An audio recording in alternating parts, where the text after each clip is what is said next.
Bismillahirrahmanirrahim. Assalamualaikum warahmatullahi wabarakatuh. Alhamdulillah alladzi an'amana bi ni'matil iman wal islam wa arsyadana subulas salam. Asyhadu an la ilaha illallah wahdahu la syarikalah wa asyhadu anna Muhammadan abduhu wa rasuluh. Allahumma salli wa sallim ala nabiyyina Muhammadin wa ala alihi wa sahbihi ajma'in. Amma ba'du. Jamaah salat subuh yang dirahmati Allah, di kesempatan yang berkah, pagi yang ceria, Rasul mendoakan, mudah-mudahan ya, doa yang senantiasa dibacakan Rasulullah semenjak 4 abad yang silam. Ya Allah, berkailah pagi ini. Doa yang diungkap Rasulullah itu berlaku, bermanfaat terus hingga akhir zaman.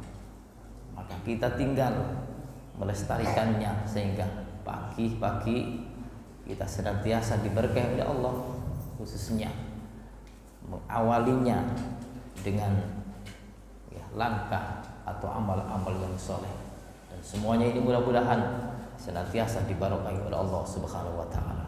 Amin. Salawat dan salam semoga tetap terlimpah kepada junjungan kita Rasulullah Muhammad sallallahu alaihi wasallam. Baik jamaah subuh yang dirahmati Allah, kajian kitab Lu'lu' wal Marjan kita senantiasa berlanjut dari urutan yang telah kita kaji, di mana pagi ini kita masuk pada hadis ke 344. 344. Judulnya Babu ma yasta'adu minhu fi shalah. Bab yang menjelaskan tentang minta perlindungan yang dimintakan fi shalah, ketika salat. Hadis Aisyah radhiyallahu anha qalat. Hadis yang bersumber dari Ibu Aisyah, semoga Allah meridhai. Beliau berkata, sami'tu Rasulullah sallallahu alaihi wasallam, aku pernah mendengar Rasul sallallahu alaihi wasallam yasta'idu fi salatihi min fitnatid dajjal. Beliau meminta perlindungan kepada Allah di dalam salatnya dari fitnah dajjal.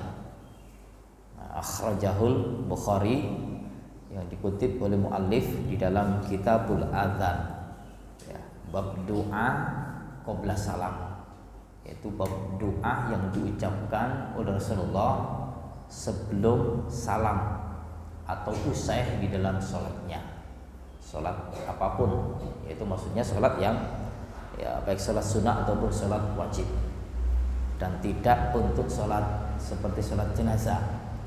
Nah, ini tidak untuk itu. Baik, kita telaah dari hadis yang simpel ini, kemudian 2 hadis nanti yang semakna dengan hadis ini juga.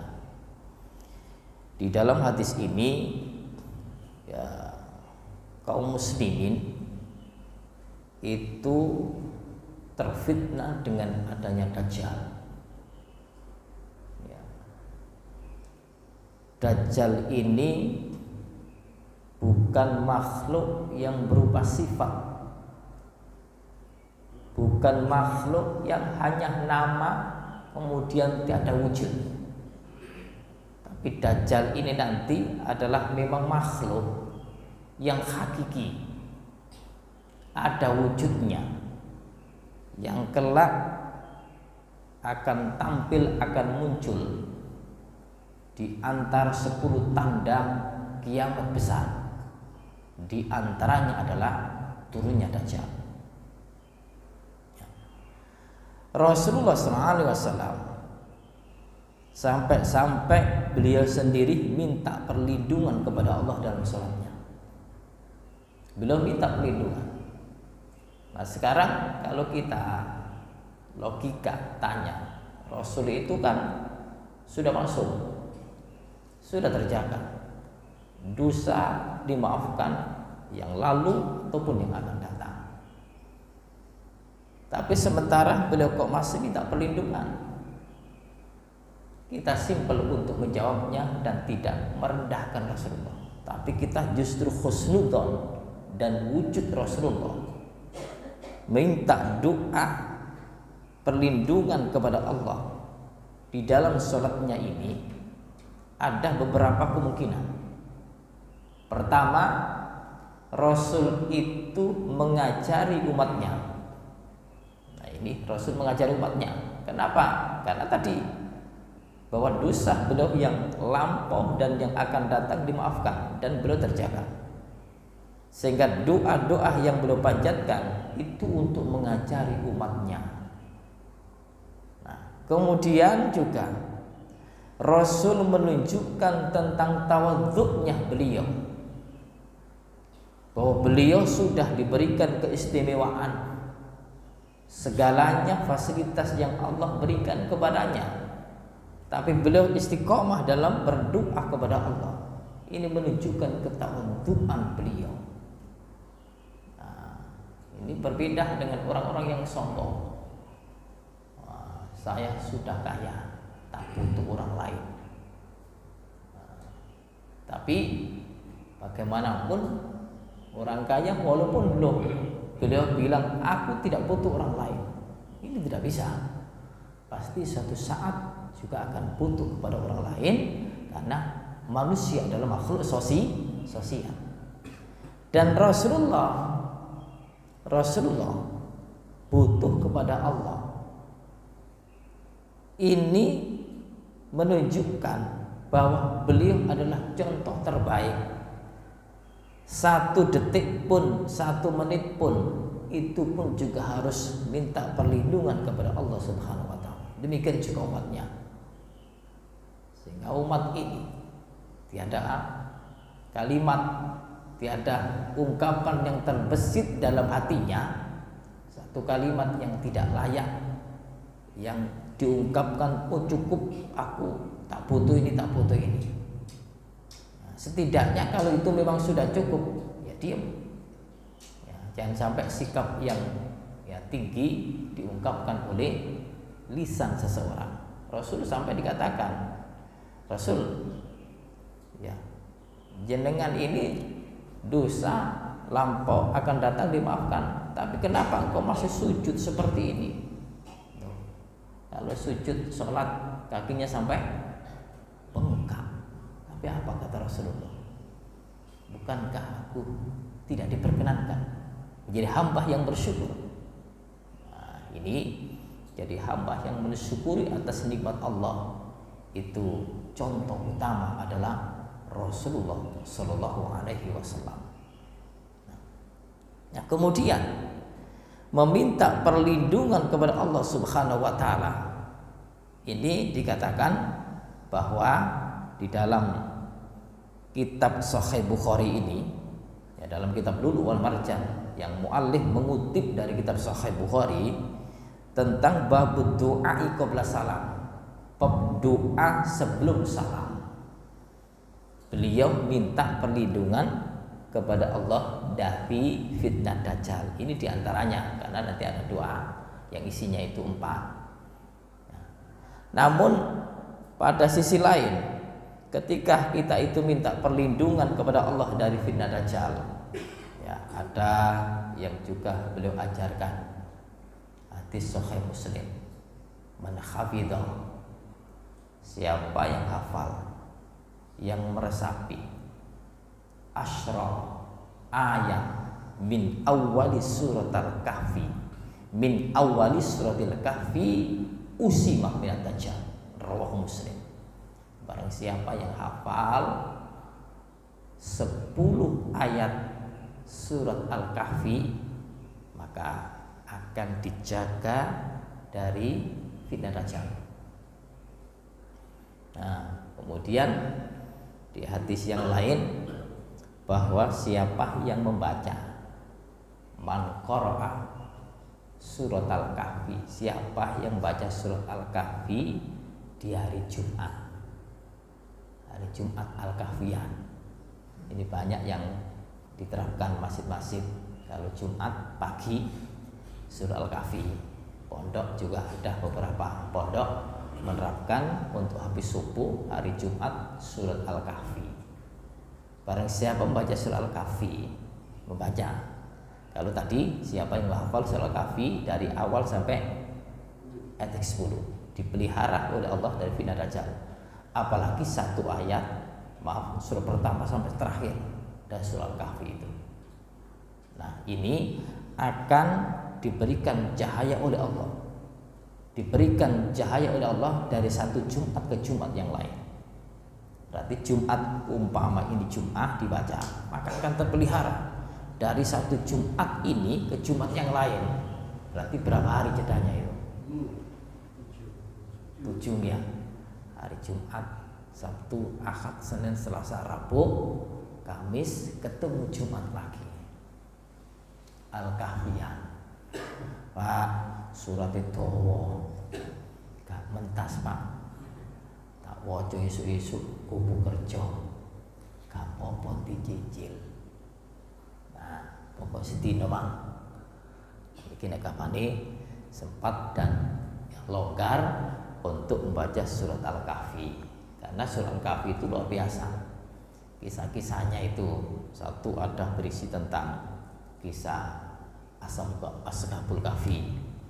Yang kedua kisah Zulkarnain yang juga diminta oleh kaumnya untuk membentengi ya dari apa niku? Ya'juj Ma'juj itu yang nanti kelak akan muncul di salah satu tanda 10 besar kiamat itu. Nah, kemudian kisah juga tentang Nabiullah Musa ya, ketemu dengan Khidir, dan juga bahasan-bahasan yang lain. Sungguh di dalam surat Al-Kahfi itu sangat mengena untuk kita baca, dan kisahnya itu luar biasa dalam surat Al-Kahfi itu ya, ini. Nah, perlindungan yang dimintakan Rasulullah itu di antaranya di sini langsung simpel, dari fitnah Dajjal. Nah, kemudian Rasul itu menyampaikan semenjak 14 abad yang silam Dajjal belum muncul dan memang belum kiamat. Kemudian kita juga akan pahami para nabi, bukan hanya nabi kita saja Muhammad, nabi-nabi sebelumnya berita tentang Dajjal itu sudah mencuat, sudah membombing bahwa nanti akhir zaman, hari kiamat nanti akan muncul Dajjal. Dan akhir zaman ini adalah umatnya Rasul ini, umatnya Rasulullah Muhammad SAW, karena sudah tiada nabi lagi. Padahal Bapak Ibu, sebelum Nabi Muhammad itu kan Nabiullah Isa. Nabiullah Isa, jarak antara Nabi Isa dengan Nabi kita Muhammad itu 600 tahun. Ya, jadi rata-rata antara satu Nabi dengan Nabi yang lain 600 tahun. Itu sudah ada sudah ada berita tentang fitnah Dajjal.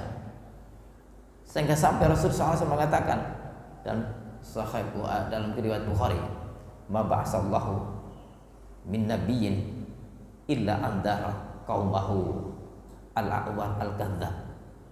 Jadi tiada nabi pun yang diutus oleh Allah di muka bumi ini melainkan beliau memberikan peringatan kepada kaumnya tentang seorang yang picih matanya, buta matanya. Innahu a'war, benar-benar buta matanya. Wa inna rabbakum Allah. Sesungguhnya Rabbmu Allah. Laisa awar, tidak punya. Kemudian maktubun baina ainaihi kafirun, yang tertulis antara jidat ini, kedua mata ini, itu nanti Dajjal itu bikinnya agak lebar. Nah, tertulis kaf fa ra. Dan semua orang bisa membaca, baik dulu di dunia tidak pernah baca Al-Quran tapi sudah mengerti, ini orang kafir, ini Dajjal. Jadi hakiki, bukan hanya cerita, kemudian bukan hanya sifat, itu bayang-bayang aja Dajjal itu. Tapi memang hakiki nanti akan tampil di muka bumi ini.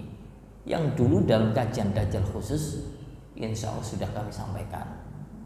Tapi karena ini perihal tentang doa fitnah Dajjal, sekilas kita ungkap tentang Dajjal itu sendiri. Ya. Kemudian di dalam hadis berikutnya 345.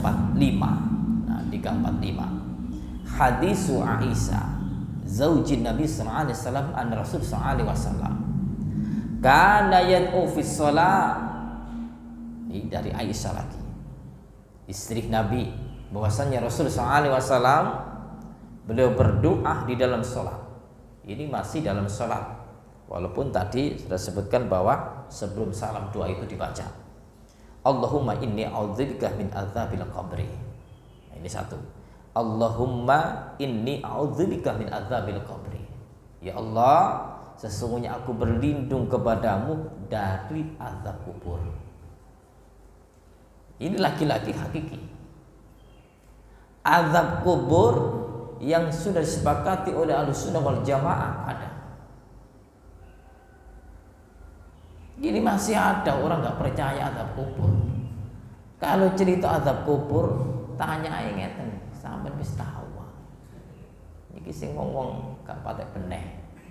Nah, iman selembar daun, nah kemudian menyangkal bahwa nanti siksa kubur tidak ada. Ya apa nyiksa wong wis mati. Ini ku akal-akalan. Tapi orang-orang yang beriman pasti yakin akan adanya siksa kubur. Dan pertanyaan malaikat mungkar dan nakir itu pasti akan ada. Di antara yang disebutkan man rabbuka, siapa rohmu, kemudian siapa nabimu, kemudian apa agamamu. Ngono umat saiki sing disebut man rabbuka, jawaban kufron. Wonten kan ya, berapa waktu yang silam telah mencuat. Ya. Kami enggak menghina untuk personnya, tapi tidak sepakat untuk itu. Sampai beraninya untuk mengatakan kufur. Sudah enggak menyebut itu. Ini nanti juga ditampilkan. Tapi yang jelas itu sudah mencuat kemana-mana. Dan video-video di YouTube itu sudah meluas. Dan komentar ulama, komentar siapapun juga nggak sepakat untuk itu. Nah, aku berlindung kepadamu dari azab kubur, siksa kubur. Dan ini betul-betul akan terwujud kelak ketika orang itu sudah dimakamkan, diantar ke kuburan, dimasukkan ke kuburan, orang pada pergi. Apa itu? Kemudian akan terdengar, ya, akan terdengar sandal-sandal kembali pulang ke tempatnya masing-masing. Kemudian datanglah malaikat mungkar dan nakir. Pertanyaan diajukan oleh malaikat mungkar dan nakir kepada ahli kubur itu. Kemudian setelahnya tidak banyak dikisahkan tentang ya orang-orang yang berada di kuburan itu. Tapi yang jelas siksa kubur, kemudian ditayangkan tentang surga dan neraka. Bagi orang yang soleh, beriman, bertakwa, akan ditayangkan tentang surga. Dia pingin untuk mempercepat datangnya hari kiamat. Ketika ditayangkan neraka, dia pingin untuk jauh, jangan akan datangnya hari kiamat. Oleh karena itu, yang tadi malam sekilas kami sentil bahwa doa yang diandalkan oleh orang tua untuk anaknya adalah doa-doa yang sampai tembus ke lorong-lorong kubur itu. Allahumma inni a'udzubika min adzabil qabri, azab kubur, siksa kubur. Nah, makanya kalau siksa kubur itu memang banyak ya, sedikit pembicaraan tentang apakah langsung disiksa fisiknya ataukah ruhnya, sehingga bukti-bukti ada orang-orang yang wafat di dalam kuburan itu real di lapangan ketika dibongkar masih utuh. Ada yang ketika dimakamkan beberapa hari hancur. Nah, sebab saya punya teman waktu di pondok dulu, beliau bercerita ketika di daerah di desanya itu ada seorang yang meninggal dimakamkan. Kemudian ceritanya itu tidak di situ tempatnya, dipindah. 3 hari ternyata sudah tidak utuh lagi, hancur mukanya, hancur fisiknya. Sementara di bukti yang lain, seorang ahli pemakaman itu ya, biasa penggali kubur, kemudian memakamkan seorang lagi, di sampingnya itu terlihat sudah sekian puluh tahun yang lalu kain kafannya masih utuh, orangnya masih utuh. Yo, di Mekah, Mbah Sinten sing utuh niku Mbah Maimun. Nah, di Mekah itu kan ada peraturan kalau sudah sekian tahun maka nanti akan dibongkar.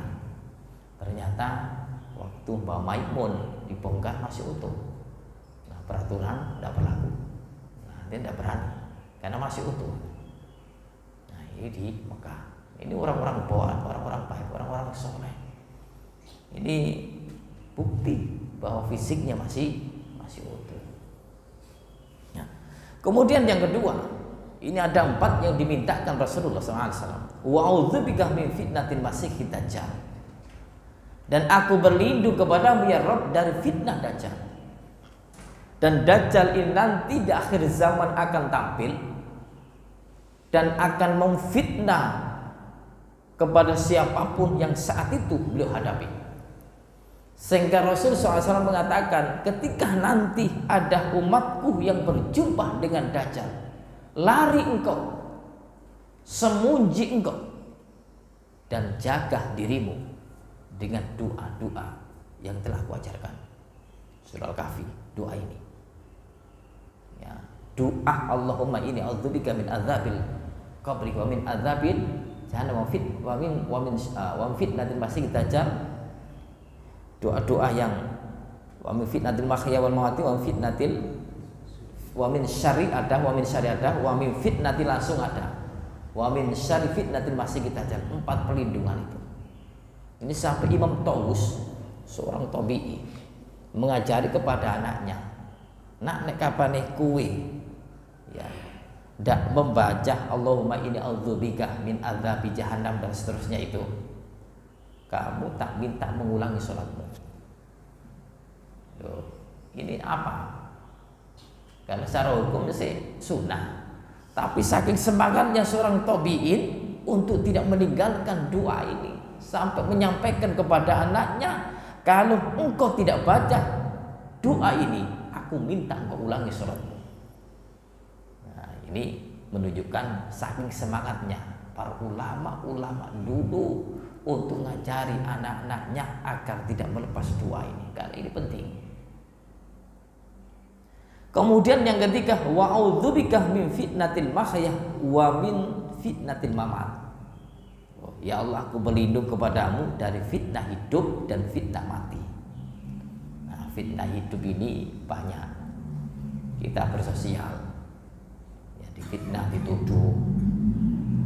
Ini banyak fitnah-fitnah yang terjadi. Kemudian fitnah hidup, fitnah harta, fitnah syahwat, fitnah kebodohan. fitnah harta kita semua kan fitnah. Innama amwalakum wa auladukum fitnah. Harta Anda yang Anda miliki, loh, ini fitnah. Sehingga kalau bisa memanfaatkannya, maka sukses hidupnya. Sehingga ya, orang miskin tidak punya harta, fitnah. Bagaimana ketika Anda tidak punya harta? Orang yang kaya punya harta banyak, itu pun juga fitnah. Engkau kemanakan hartamu? Loh, ini nanti akan pertanyaannya lebih besar. Ya, makanya wong sing suki-suki iku takonane tambah suwi nanti ngene akhirat. Makanya sing luwih cepet niku wong melarat, wong kiri. Tapi gak oleh doa, ya Allah jadikan aku kiri. Nah, sebab yang masuk duluan itu kan orang-orang miskin, sampai 500 tahun baru orang-orang kaya masuk. Kalau orang-orang kaya masuk, ini yang sudah sulit ruwet hidupnya, hanya ngurusi kekayaannya saja. Sampai-sampai sahabat yang terkenal kaya raya itu, siapa itu? Itu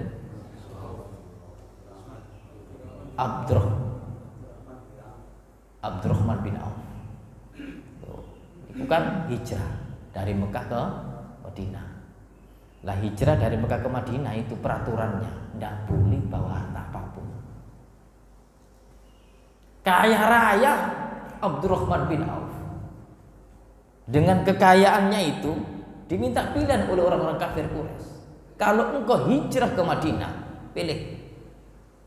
Engkau hijrah dengan tangan kosong, atau engkau tidak hijrah di sini dengan kekayaan. Abdurrahman bin Auf justru pilih hijrah. Tak ada apapun yang belum bawa, harta bendanya ditinggal di Mekah, itu berangkat ke Madinah. Istrinya belum mau saat itu. Istrinya berada di Mekah. Hijrah ke Madinah. Kemudian kekayaan-kekayaannya itu, maksud kami, diberitahu Rasul, Abdurrahman, hampir-hampir ya, orang yang kaya itu nanti sulit untuk masuk surga. Aku khawatirkan engkau nanti. Aku khawatirkan engkau. Abdurrahman bin Auf akhirnya pusing. Nah, sehingga kekayaannya itu ia tuangkan, ia limpahkan, ia sedekahkan. Sebab kekayaan di Mekah itu sudah tinggal, kemudian di Madinah jadi orang kiri, tapi hanya sebentar. Nah, di Madinah disambut oleh orang yang kaya, Kemudian maunya itu ya sudah dilayani Abdurrahman bin Auf itu, tapi Abdurrahman bin Auf tidak mau. Bapak, aku terima kasih kepada Anda. Aku minta Bapak tunjukkan mana pasar. Loh, di pasar itu dilihat dulu. Orang-orang yang cerdas, orang-orang yang ya ahli dalam perdagangan dilihat dulu. Ya, sehingga jual apa yang pantas ini. Jualan yang cocok, kemudian beliau Masya Allah diberikan rezeki yang melimpah lagi, kaya lagi di Madinah itu.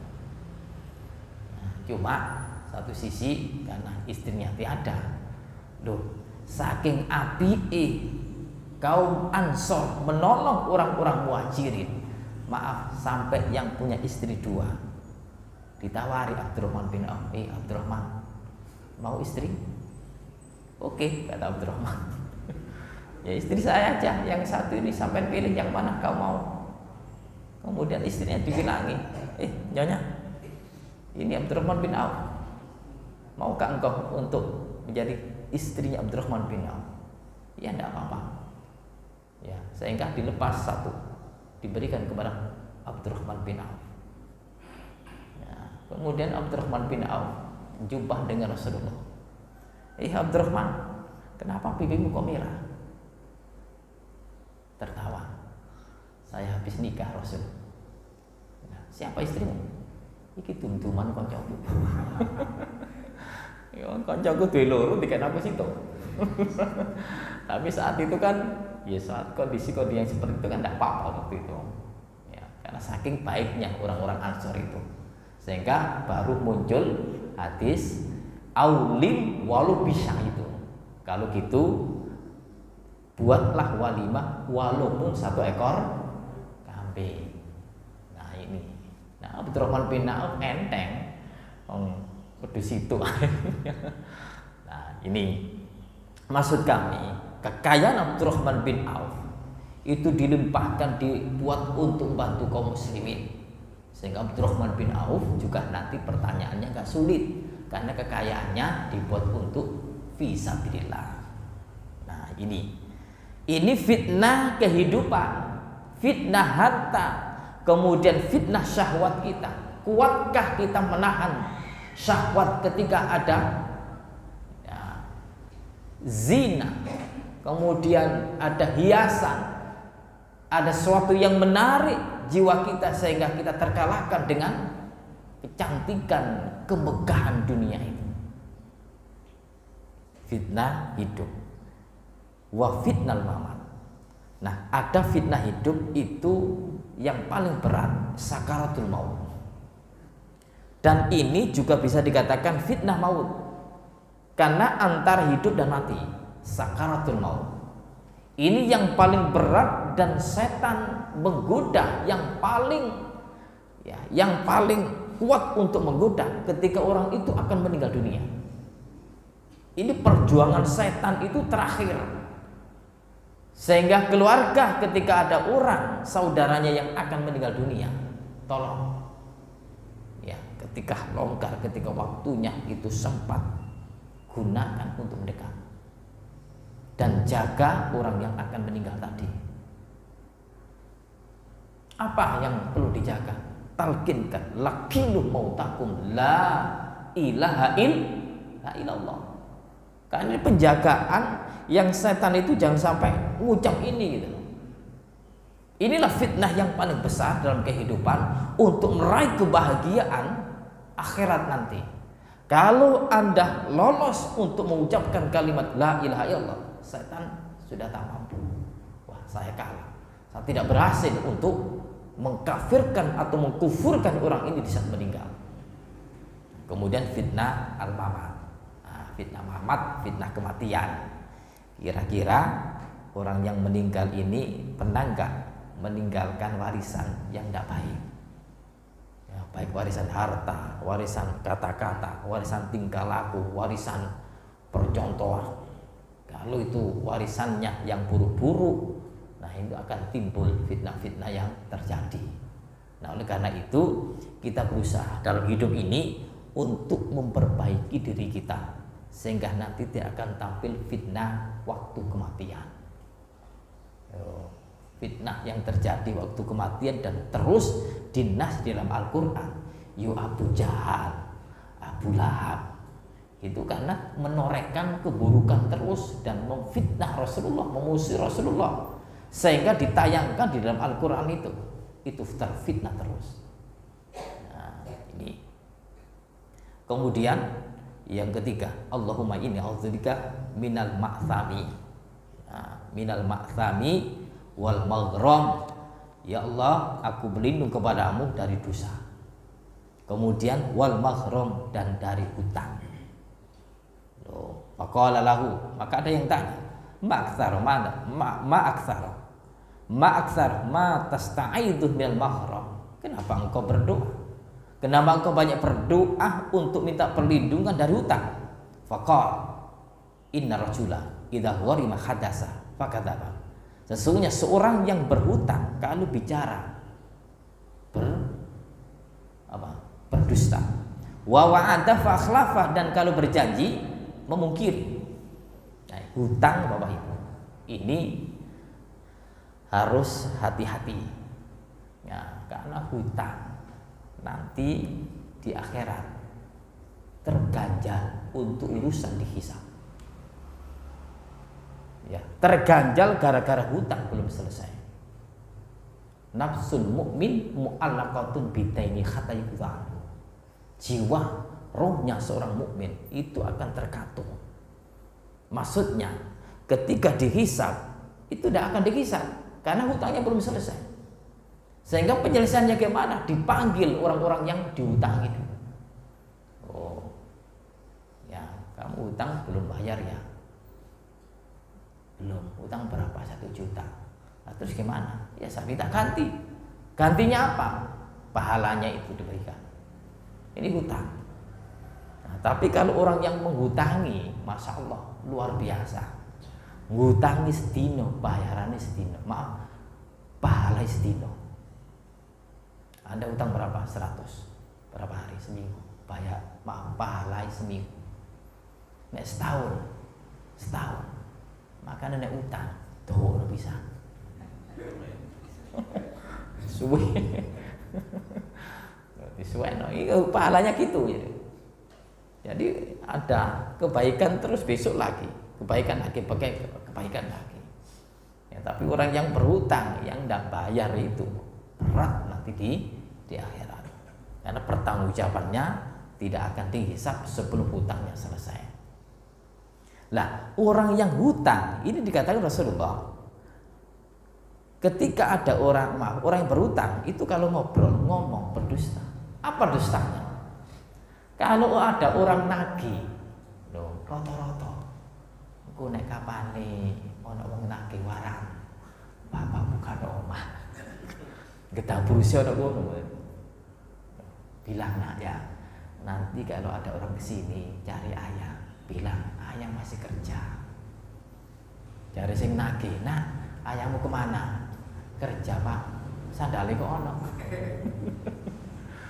Ayo nak, ayo sandale kok ono. Iya, nah tadi dibilangi ayah, dibilang suruh ngomong kerja. Mari cilik polos, tidak bisa bohongi. Akhirnya tidak pak, anak itu uring-uring. Mari cilik, gak ngerti, tidak bisa untuk diajak kerjasama. Nah, ini bohongnya orang yang berhutang itu. Ini sudah terjadi di mana-mana ini. Ya, sampai ada orang rame. Tak lihat itu, ternyata apa saya tanya, kenapa pak? Lah ya pak, utang jari 2 bulan nyaur, pirang-pirang tahun gurung nyaur. Rame, aku nagih gue mesti tukaran. Lah ya ditagih kok tambah tukaran, mesti ngobrol lo, janji yo. Ndak, tambah diuring-uring aku sih nagih. Repot kan utang ini. Nah ini kita berlindung dari hutang gitu loh. Nanti hidup kita itu clear, bersih. Ya memang utang-utang itu memang butuhan kadang-kadang. Tapi kalau memang kita sudah tidak butuh untuk utang, dihindari. Apa mana utang bank? Nah utang bank tambah ruwet. Kok dekade kayak sok nyaur tambah muda ya. Ya tambah muda bunga. Ini nanti akan berkaitan dengan riba. Jadi kita terhindar dari hutang. Yuk, setidaknya kita menghindar dari hutang piutang. Tapi kalau memang butuh, bukan berarti tidak boleh. Hutang itu boleh. Ya, hutang boleh. Tujuannya untuk membantu. Landak hutang 1 juta, untuk bayare 1 juta 200. Akhirnya mudah mana masuk ke riba lagi. Nah, sebab banyak yang terjebak dengan riba. Datang teman, ya, bantu nawa apa? Aku terjebak riba, utang piro 5 juta. Nah itu utang 5 juta. Mau gak ada duit. Nah ini banyak gitu. Ini utang-utang, ayo kita jauhi. Tapi kalau memang butuh, kita pun juga harus berpikir bagaimana hutang itu nantinya bisa terselesaikan. Kadang-kadang kita berani untuk pinjam uang, tapi tidak mikir nanti itu bayarnya bagaimana. Wah ini utang tok, tapi bayarannya sing dibayar tidak ono. Nah ini juga repot gitu loh. Ini yang perlu kita perhatikan untuk hutang karena sangat berat nanti di akhirat. Sehingga Rasul sampai perlindungannya itu banyak sekali untuk berlindung dari hutang itu. Nah, kemudian kalau janji beliau selalu memungkiri. Nah, kalau kemudian yang terakhir, doa yang telah diajarkan Rasulullah, 4 pelindungan tersusun seperti hadis yang berikutnya, yang terakhir dari hadis bab tentang minta perlindungan di saat sholat. Allahumma inni a'udzubika min adzabil qabri wa min adzabin nar wa min fitnatil mahya wal mamat wa min fitnatil masiihid dajjal. Nah, ini doa yang sering kita pilih untuk kita ucapkan sebelum salam ketika akhir sholat. Nah, mudah-mudahan doa ini istiqomah untuk kita baca. Sholat wajib ataupun sholat sunnah. Sholat sunnah yang jumlahnya 1 rakaat, 2 rakaat dan seterusnya, itu tetap ada sunnah kuat untuk doa ini. Ya, karena kita butuh ya perlindungan dari Allah Subhanahu Wa Taala. Kiranya itu. Sakit ibu Nabi. Nah, baik. Mudah-mudahan apa yang kita kaji secara rileks dan santai ini senantiasa berikan manfaat untuk kita semuanya. Kita diberikan kekuatan oleh Allah untuk istiqomah dan menjalankan ibadah. Kita diberikan rezeki oleh Allah lancar, halalan, thayyibah. Diberikan oleh Allah anak-anak kita, keturunan kita, cucu-cucu kita nanti orang-orang yang gemar mendirikan salat, orang-orang yang soleh dan solehah. Keluarga kita sakinah, mawaddah, warahmah, hubungan kita antar sama, akor, sehingga terjalin ukhuwah Islamiyah. Dan mudah-mudahan keluarga kita nanti kelak dipimpin oleh Allah terus sampai akhir hayatnya, sehingga semuanya dalam keadaan husnul khatimah, insyaallah dimasukkan surga oleh Allah Subhanahu wa Ta'ala. Allahumma khtim lana bil Islam, Allahumma khtim lana bil iman, Allahumma khtim lana bi husnil khatimah. Akhirul kalam, kita tutup dengan doa kafaratul majelis.